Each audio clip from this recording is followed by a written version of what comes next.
میرے پاس تو اپنا کچھ نہیں ہے، البتہ جو بابا جی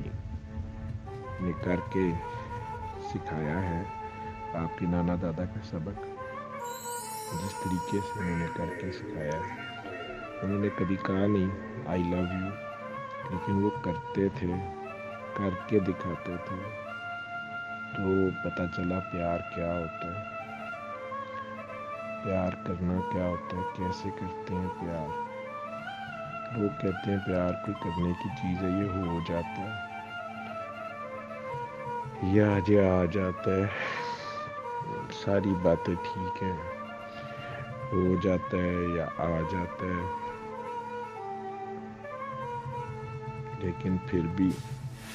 جس پہ بھی عشق وارد ہو جاتا ہے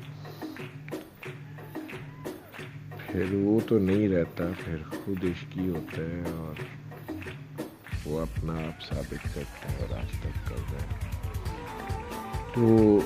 اخلاص یا سنسیئرٹی میں دوستی سے سمجھتا ہوں کہ ہمارا بیسٹ فرینڈ، ہم ہر کسی کا کوئی نہ کوئی بیسٹ فرینڈ ہوتا ہے، بچپن سے لے کے ساری زندگی میں کوئی نہ کوئی بیسٹ فرینڈ ہوتا ہے، اور آپ کسی کے بیسٹ فرینڈ ہوتے ہیں، بہترین دوست یا ساتھی۔ اور جب بھی آپ کسی مصیبت میں، پریشانی میں پھنستے ہیں تو جس بندے کا پہلا خیال آتا ہے، چاہے کتنے بھی نامساعد حالات ہوتے ہیں، تو اس لیے آتا ہے کہ آپ کو پتہ ہوتا ہے کہ اس کو میں بلاؤں گا تو یہ ضرور آئے گا، یا یہ میری مدد کو آئے گا، یا سنے گا، یا اس کو پتہ چلے گا، اسی کو کہتا ہوں۔ اب بات یہ ہے کہ وہ دوست تو آپ کا آ جاتا ہے، چاہے آپ تھانے میں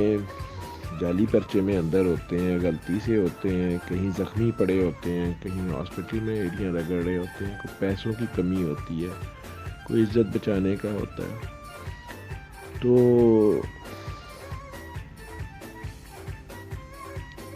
آپ اس شخص کو پکارتے ہیں، اس شخص کو دوست مدد کے لیے بلاتے ہیں، جس سے آپ کو امید ہوتی ہے کہ یہ میرا بہترین دوست ہے۔ اب بات یہ ہے کہ وہ تو آ جاتا ہے، وہ آپ کا بیسٹ فرینڈ ہے، لیکن اگر کبھی وہ بلاتا ہے تو کیا آپ جاتے ہیں؟ اگر وہ بھی بلاتا ہے تو آپ بھی پھر ایسے ہی جائیں، پھر تو بیسٹ فرینڈ آپ بھی ہوئے۔ لیکن اگر آپ اپنی باری نہ جائیں تو وہ کیا کہے گا آپ کو، بے وفا؟ یا آپ کو خود ہی اپنا فیصلہ کرنا ہے کہ آپ پھر کیسے ہوئے؟ کہ وہ دوست تو آپ کو تھانے، کچہری، ہسپتال، جس مرضی مصیبت میں پہنچ گیا، اور جب آپ کی باری آئی، جیسے ایک لڑکا لڑکی کا پیار ہو جائے آپس میں، ناسمجھی کی عمر میں بھی یا جس عمر میں بھی سچا پیار ہو جائے، کاکی کو کاکے سے، کاکے کو کاکی سے، اب دونوں ہی بڑا شدید پیار کر رہے ہوتے ہیں، پتہ ہی نہیں چلتا کون سا عاشق ہے کون سا معشوق ہے، تو اب ان میں سے ایک تو دوسرے کے لیے سب کچھ چھوڑ چھاڑ کے آنے کو تیار ہوتا ہے، لیکن دوسرا اینڈ ٹائم پہ کہے کہ نہیں سوری، میری امی نہیں مانتی، میرے ابو نہیں مانتے، دیکھو نا میرے چھوٹے چھوٹے بچے ہیں۔ یا میں اپنے دوست کو کہوں جب وہ بلا رہا ہے، پہلے تو میں اس کو بلاتا رہا، وہ بلا رہا ہے تو نہیں یار وہ میرے چھوٹے چھوٹے بچے ہیں، میں نہیں آ سکتا، وہاں گولی نہ چل جائے، یہ نہ ہو جائے، تو وہ کیا سوچے گا؟ تو آپ نے بھی ریسیپروکیٹ ویسے ہی کرنا ہوتا ہے، یہ 2 وے ٹریفک ہوتی ہے، 1 وے نہیں ہوتی ہے۔ یہی حال اللہ کے ساتھ تعلق ہے کہ آپ کہتے تو ہیں، وہ تو اپنا تعارف دے رہا ہے کہ کہہ دو، سب کو بتا دو کہ میں ایک ہی ہوں اور بے نیاز ہوں، انکنڈیشنل ہوں، میں بے غرض پیار کرتا ہوں، میں کبھی نہیں کہوں گا کہ میرے ماما پاپا نہیں مانتے، یا سوری میرے چھوٹے چھوٹے بچے ہیں، یا فلاں کو بلا لو یار، اس کو بلا لو نا، تم اس کو بلاؤ نا، اس سے پوچھو نا تم۔ نہیں، میں اپنے جیسا کسی اور کو نہیں پیش کروں گا، میں خود ہی آؤں گا، میں نہیں کہوں گا اس کو بلا لو، اس کو بلا لو، میرے جیسا تمہیں کوئی نہیں ملے گا۔ اب بندے کا بھی تو کام ہے کہ جب اللہ بلائے تو یہ وہی بات ہے کہ تمہارا ایمان مکمل ہی نہیں ہو سکتا جب تک کہ تمہیں میں تمہاری جان، مال، اولاد، عزت، آبرو، حتیٰ کہ ماں باپ سے بھی زیادہ عزیز نہ ہو جاؤں۔ ماں باپ کا بہت بڑا درجہ ہے، لیکن ایک جگہ آتی ہے جہاں ماں باپ بھی چھوڑنے پڑتے ہیں اگر وہ اللہ رسول کے راستے سے ہٹائیں یا اللہ رسول کے راستے میں آئیں، تو پھر انہیں بھی چھوڑنا پڑتا ہے، تب کہیں ایمان کمپلیٹ ہوتا ہے۔ یہ پہلے 313 یا جنہیں اولین کہا جاتا ہے، اصحاب بدر کہا جاتا ہے، ان میں سے بہت سو نے یہ ساری قربانیاں دی ہیں۔ تو اخلاص یہی ہے، سنسیئرٹی،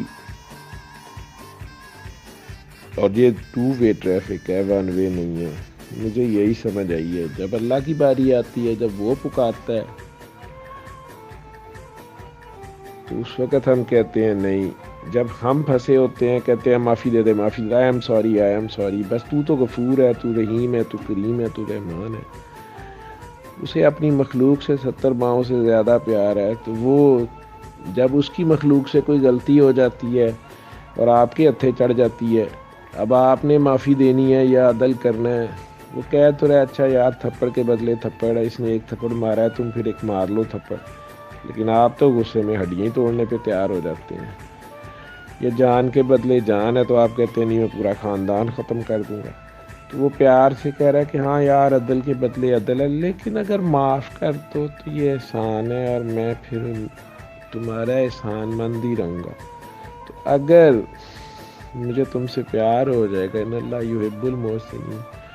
تو اور احسان کا بدلہ احسان ہی ہوگا۔ حل جزائے احسان الا الاحسان۔ تو جیسے ماں کا بچہ پکڑا جائے، محلے دار پھینٹی لگا رہے ہوں، رنگے ہاتھوں پکڑا گیا چوری کرتے ہوئے، کسی کی بچی کو چھیڑتے ہوئے، کچھ بھی کرتے ہوئے، تو ماں آ جاتی ہے تو کہتی ہے ہاں ٹھیک ہے، ایک داد خود بھی لگاتی ہے، لیکن پھر اب اس کا ہوتا ہے کہ اب چھوڑ دو نا۔ اصل مقصد تو اس کا یہی ہوتا ہے کہ اب معاف کر دو نا۔ تو ہم معاف کرنے پہ تیار نہیں ہوتے، ہم کہتے ہیں نہیں نہیں نہیں، تمہیں پتہ نہیں ہے ابھی، تمہیں میرا پتہ نہیں ہے ابھی، تو میں نہیں معاف، تمہیں پتہ نہیں ہے ابھی، یہ بہت مشکل، نہیں معاف کیسے کر دوں میں ہر روز یہی سنتا ہوں کاکیوں سے، میں کیسے معاف کر دوں، بہت ذلیل کیا مجھے، نہیں نہیں نہیں میں کیسے کر دوں معاف۔ اور جب اللہ کی طرف جاتے ہو تو کہتے ہیں ہائے ابھی معاف کر دے۔ اگر اس نے آگے سے کہہ دیا تمہیں تو پتہ ہے کتنا مشکل ہے معاف کرنا، تو پھر کیا کریں گے؟ ہم اس کی مخلوق کو پھر معاف کرنے پہ تیار ہی نہیں ہوتے۔ بڑا معاف کریں تو کہیں گے جا تینوں اللہ پوچھے۔ یہ تو اور بد دعا ہوتی ہے